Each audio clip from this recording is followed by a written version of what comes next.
The firstborn child must be eaten. Yes, before having a secondborn. So I wanted to know, do they eat people or not? When a person is dead, we cut his hand or her hand, then we use the hand to prepare our local beer. How are you? You're doing good.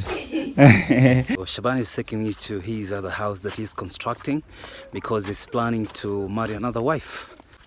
My name is Mtala the Voice. So, have you ever heard of human cannibals, people who eat human flesh? I am in eastern Uganda, where there is a community. I know some of you have heard about a community in Uganda that eats human flesh. So I'm here with Shaban, is my first cousin, who is going to take us, to someone who actually is from that community. Yeah. So we want to know if they actually eat human flesh or not. Shaban, niaze, habari? Hapa tumetulia tu wangu. Nataka kuambia mambo ya Basiende. Sasa ni hapa sasa tukitembea hivi. Tuko kwa babu mwenye anazaa mama Basiende. So actually Shaban is saying that there is a place where like the father of that from that community, like one of those members from that community. We are going there and we are going to listen to that story. Is that true or not? We need to not know. We need to know today. So let's go. My name is Mtala the Voice. For those watching for the first time, I do travel videos, man. Go watch my videos in other countries. We've done amazing stories. So for now, let's go. Shaban. Sasa uko na idea Kenya ama ni Uganda? Uganda. Peke yake.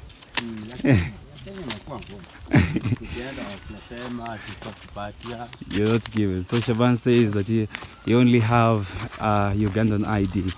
When he goes to Kenya, it is almost like impossible. But there are some people with Kenyan and both Kenyan and Ugandan IDs.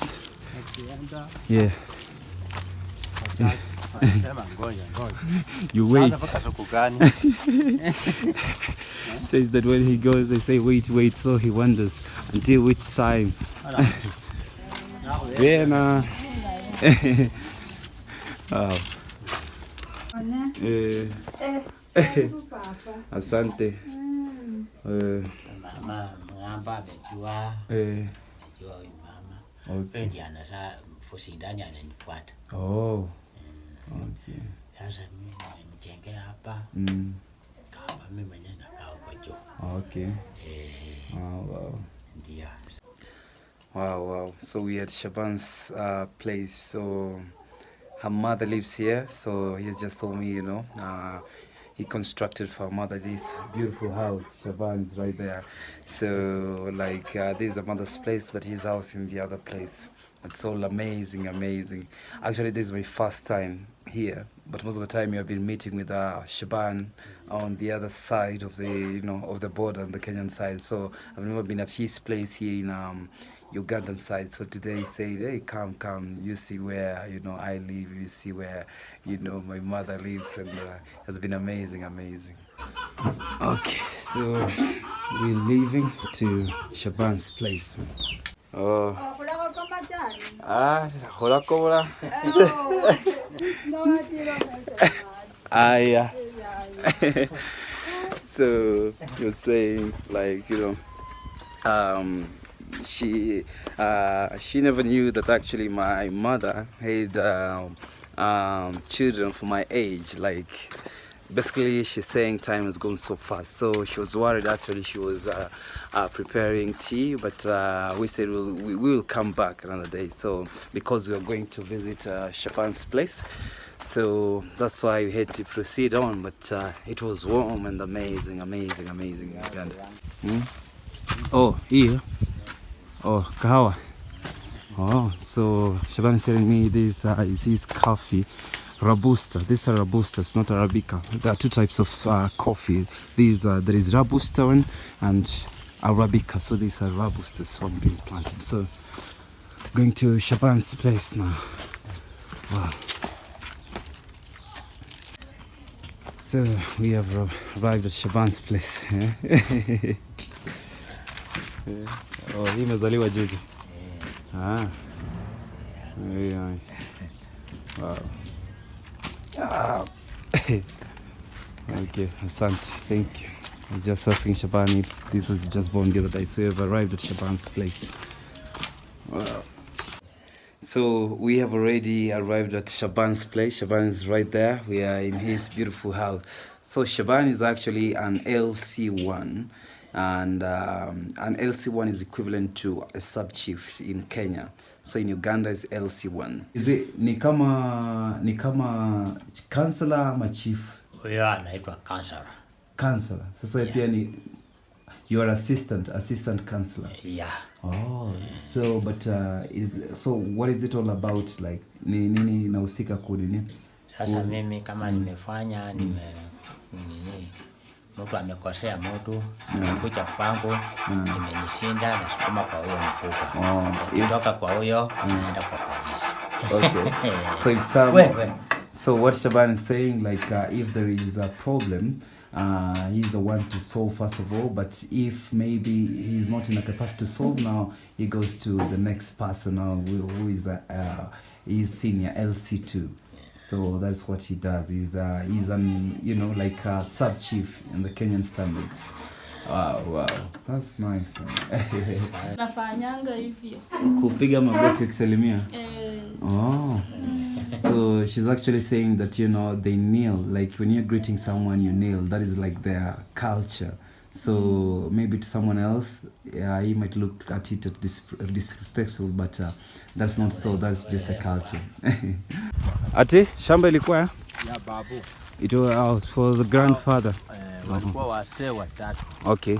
Kutoka hapa paka huko kwa hani huko chini. Ndio sasa hao wakanda. Alikuwa Kaimani ya pande. Akasema mimi nataka shamba ya mbele.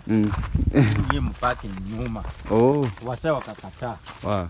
Ndio wakaleta wakanda basi wakachukua manyumba yakaanguka. Wakachukua hii shamba. Wow. So Shaban says that this land used to be his grandfather's land. Like they were just 4 people all over this place. So when other people started coming on, so they pushed them out, and that's how they no longer own this place, man. So it used to be theirs back then. Like all this land was just for 4 people. All this that you are seeing here right now. So let me show you something. There's something interesting here. Shaban is speaking Swahili after the fact that he actually is from Uganda. People in Uganda speak Swahili. So that's Mount Elgon that you're seeing right there. So we are not very far from Mount Elgon. Okay. So he says, let's go up there so that we can be able to have one of the best views. So let's go. That's an interesting story that I didn't know. Shaban has been telling me all this land used to be, for his forefathers, like his grandfather's, the whole grandfather's land, like the whole of Loaha in Ugandan side. So they were forcefully evicted from this place, and so that was it, man. So what they did is that they contributed some money, and the sons back then were supposed to go to court and also try to represent them, but they ate the money, and that's how they lost all this land, man. So, man, so sad. I never knew that side of the story, man.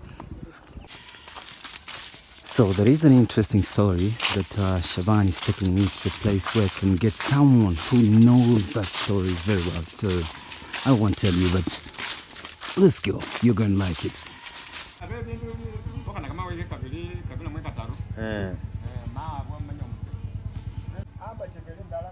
He's talking about dogs, so interesting. You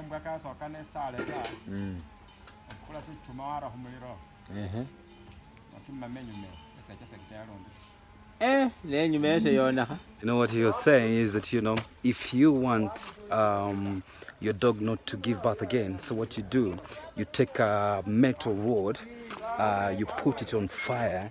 It's like you're smelting it, then you put behind it like it is what do you call them? Okay, private parts. So it won't give birth again, or any male not even be closer to that dog. Man, that was so barbaric. But you later said, man, you can't do that simply because that is being brutal to an animal. But that conversation was just something else. Something like that has never even gone through my mind. So I found it, man, that was so cruel. And man, okay, that is Africa, man. That is life in Africa. Okay, let me tell you something. There is a difference on how we view animals in Africa. Some parts, like people, Africa, not city life, village life. Like dogs are for protection, not like pets. Not really checked as pets, man. It is something else. He said a very bad thing. He said that is so bad. Should not say that.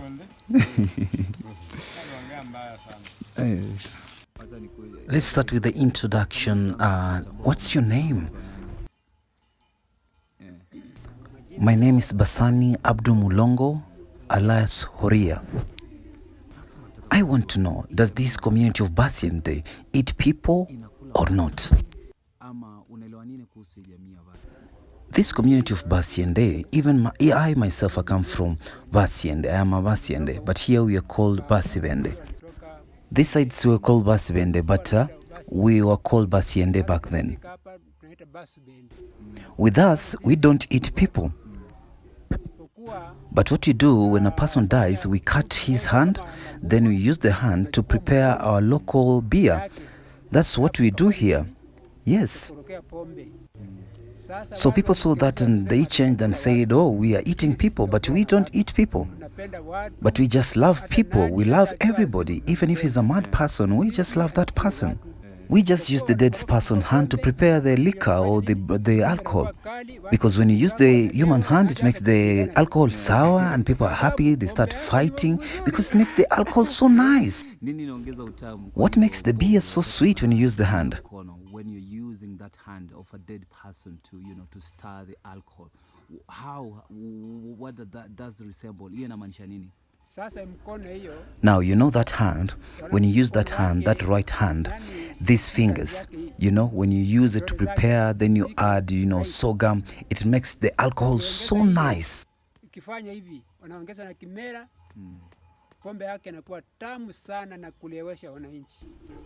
I want to know about this term called engwanyenye, used to refer to strangers. That's just a name. So what that means is just a person who is not known in that area. Maybe you're coming from Arua or Soroti. So when you pass there and you're speaking a strange language that they don't understand, they say engwanyenje, meaning a stranger. And that's where they, take you and kill you. So when you speak a strange language, of course they don't understand. Now that's where you have a problem. They can beat you and kill you. They didn't want another tribe, like now.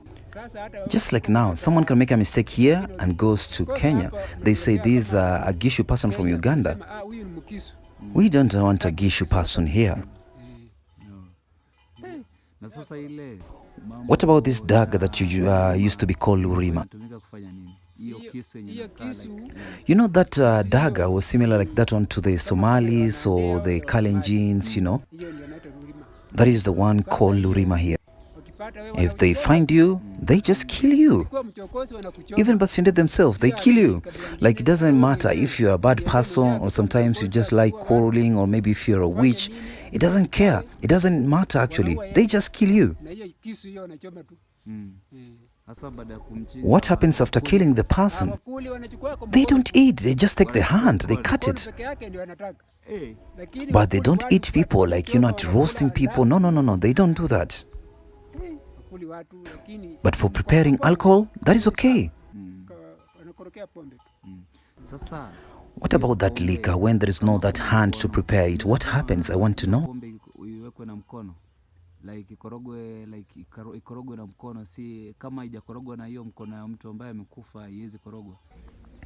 Very long time ago, it's not like today. Like back then you could find people preparing beans. It was different like now. They used to make something called makila. But alcohol, used to be prepared using the hand. If the hand was not there, people are not going to take that alcohol. You can't use a cooking stick. No, you can't use that one. That's just a stick. We don't want that. That many people died. No. It's just one hand. Many people could use a hand, even different, someone could request and say, oh, I have visitors, you help me your hand. I used to prepare alcohol, yeah. He or she goes with it and goes to prepare the alcohol, yeah.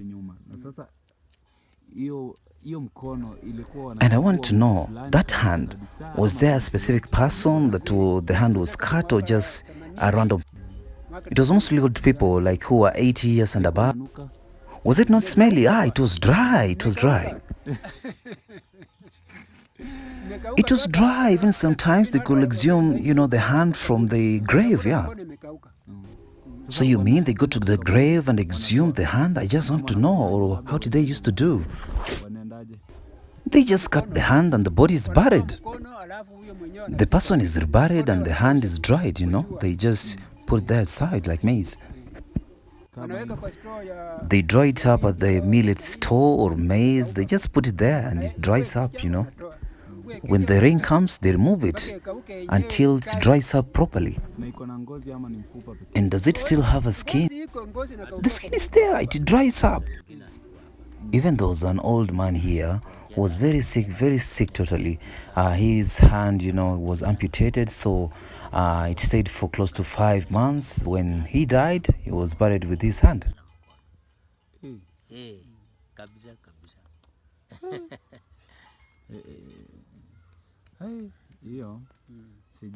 And I want to know, are people still practicing that culture? I want to know. Nowadays it doesn't happen. People have gone to school. Even when you go to Karamoja right now, people are dressing up. Not like back then. They used just to walk naked. Even here at Basiende, at Nabumali, people don't do that nowadays. People have gone to school. And right now there's government law. You can't do that. When you do that, you are arrested. If you have someone's hand, you are arrested. You can be investigated and then taken to the court. And are there still people who want to practice it? No, nowadays it's so hard. No. Nowadays, no way. Nowadays, if you are found with a hand or even just a finger, you are arrested and taken to jail. Have you ever heard that Basiende people eat people? No way, that's a lie. I've never heard something like that. I've never seen something like that. I've ever heard that they eat people, but I've never seen.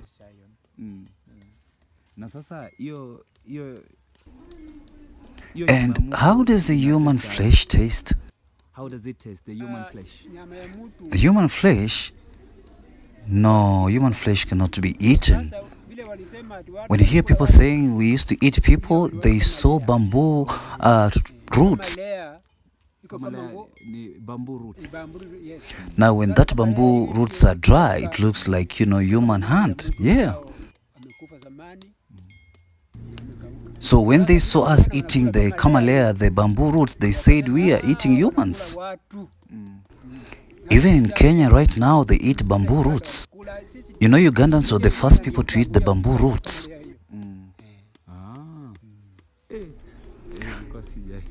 Our grandfathers are the ones who discovered that. They used to go to Mount Elgon and dig those bamboo roots. So where they used to kuchimbua. So when they saw the bamboo roots and they saw also the human hands, so they thought we eat humans, but we don't. They said these people eat humans. It was the bamboo roots. Wow, that's interesting. And what about that tribe in Kampala that eats humans too? I want to know. They eat children. What is that community?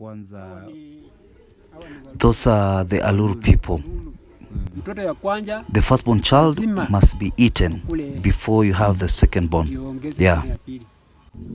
Even in this area, we have got a lady from that community. She's very scared of going home simply because she says her child will be eaten. So, yeah. She says if I go home, my child will be eaten, so I cannot go home. Even right now, she's pregnant again, but she cannot go. Different things in this world. The firstborn child must be eaten first. Human being, yeah. The Luru people. That's interesting. Thank you so much. So that was a very interesting topic to talk about, because there has been that conversation about these tribal communities that, eat human flesh.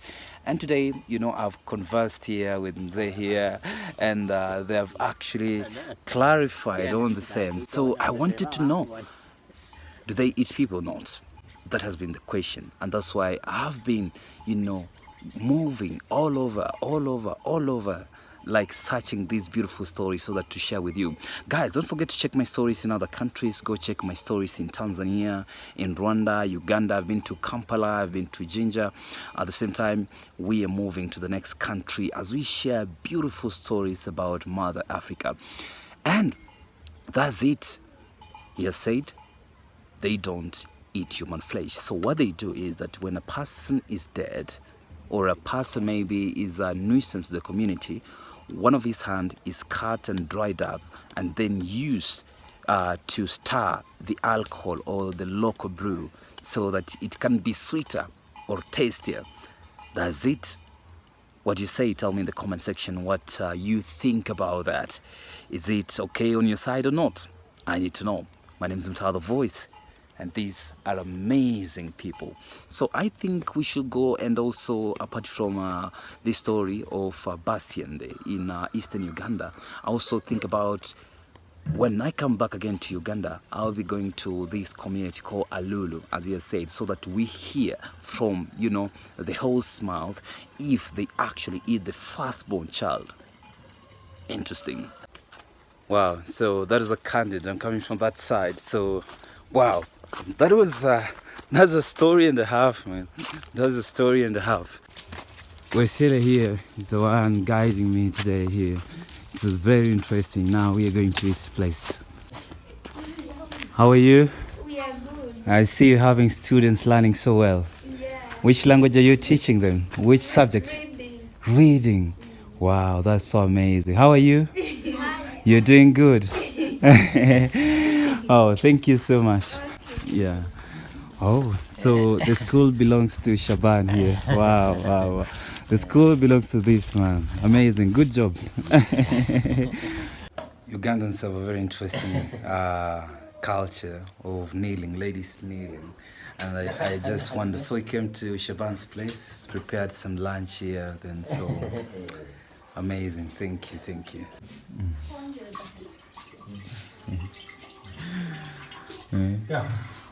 Wanasema mbona unapiga magoti? Mbona unapiga magoti? Culture ya Uganda. Oh, it's a Ugandan culture. Tunafanyanga hivyo. Ah. Very nice. How are you? Asante, thank you so much. Yeah, sure now. Thank you. Asante. So it is an honor, eating chicken as a visitor, man. It's an honor, and that is what Shaban has, ensured I get here today. Really appreciate, man. So some chicken here, the gentleman. How are you? It's Shaban's son, looking very good. Wow, that's amazing. So it's time to eat, man. Time to eat. Amran wants to go with us. I'll come back, Amran. Sawa. I'll come. Ulakoraita. Oh, aya. Go home. We'll come back. It's all right. Sindio. Amrani, good boy. Aya, kuchengo, afu, tarudi. We'll come back another day. Amran, bye. Oh, Amran. Bye. Amran didn't want us to go, man. But that was it, man. So Shaban is taking me to his other house that he's constructing because he's planning to marry another wife. Okay, let's go. Yeah, we're going to another house. Yeah. Mbona ukikuwa na bibi wawili inasaidia nini sana sana? Kusaidia sababu nakaa kama huyu ameenda nyumbani kwao. Amekuacha wewe peke yako hapa na watoto. Nasema sasa nifanye namna gani kupiki uwezi. Ndio nikasema tafadhali nilete wapipi wawili kama huyu ameenda kwao kwa mama yake na baba yake, naenda kwa bibi mwingine anapata chakula na lala mpaka asubuhi tena. Na mbona wako karibu? Hapo wanakombana sana. Sasa ukikuuliza ukikuja usiku atasema wewe umepepa. Silafuta chakula mingi umepeleka kwa huyo. Hapa analeta kidogo kama umepatia au mbalimbali hao anakuwa na furaha. Hata wakitembeleana inakuwa sawa. Na unajua ule anajua unaleta bibi mwingine? Amejua. Ushamwambia? Sawa. Very. Anasemaje? Sababu boma iko mwenye alitoka. Sasa anataka mwenyewe amejaribu kabisa. Tumenunua tena ploti. Tumejenga karibu kuingiza. Wow. Okay, twende. Mwenye anasemaje huyu mwingine anasemaje? Sasa hiyo iko kama anasema wakwe mbali. Wamesema hapa ni sawa. Okay. Na sasa ya nikasema tafadhali mtembeleane. Kama huyu amemaliza wiki mbili anaenda anaona mwenzake. Hapa ni sawa. Wow. Shaban is an OG. Man. Hapo.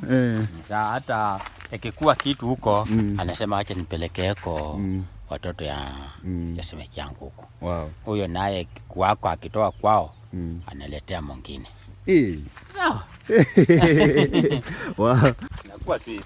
So Shaban says, actually, let me translate for those who don't hear Swahili. He's speaking in Swahili actually, but we are in eastern Uganda. So Shaban says that, he's planning to marry another wife, and the other wife, of course, she already knows that Shaban has got that plan, but she suggested that they be like apart, a distance, so that we don't have these family collision and conflicts. And that's what Shaban did, actually constructed. The other side is almost like 2 kilometers from this other side, so that's what he did. So Shaban says, the reason why he had to do this is because to be like a helper, just in case the wife has gone home maybe to visit family members, he another wife can help him or take care of other children from the first wife. That's interesting, man. And they know. And Shaban said, after 2 weeks, they should be visiting each other to know how they're going on or things are going on from the other side. Wow. So polygamy is an easy peasy thing in this side. So it's not like... So what's your take on that? Tell me in the comment section. I know to some people this is strange, but to Shaban this is just a normal thing. Okay. What do you say? Wow. So this is Shaban's house, another house that he's building for the wife that he's planning to marry very soon, another wife. So he has planned himself, man. He's, wow, that's okay.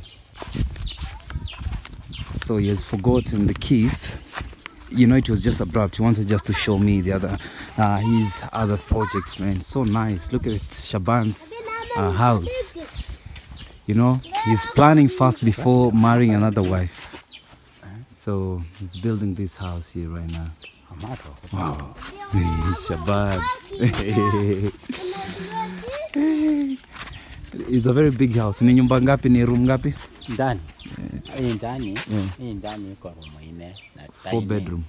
Ya kulala tu iko 3. Ya dining na bedroom ya kukaa. So it's a 3 bedroom bungalow. It's a very beautiful house. Room ya kufanyia chakula iko kando. Hiyo ya juu ya mtia watoto. Hapo maji imefuta maji hapo. Okay. Ya ng'ombe. You plan yourself, Shaban. You must be a millionaire to afford that life. Ng'ombe zingine Okay. Wow, that's nice. That's interesting, man. So Shaban plans first before bringing another wife. Wow. How do you find it, man? I know some people it's crazy. Tell me in the comment section. So we at Shaban's other compound or place. This is another house for another wife for Shaban. So wow. That was it for today, man. So Shaban is here and we call it a day, man. If you're watching, man, please, I want you to comment there, like, subscribe, you know, share widely, you know, because you are among the people who inspire me to do this. Everywhere I go, I just think about what can I bring to these amazing people, man. I feel so happy, man, for you watching this and supporting me. From the bottom of my heart, I say thank you. Thank you so much. May God bless you. Have a good time. My name's Mutala the Voice.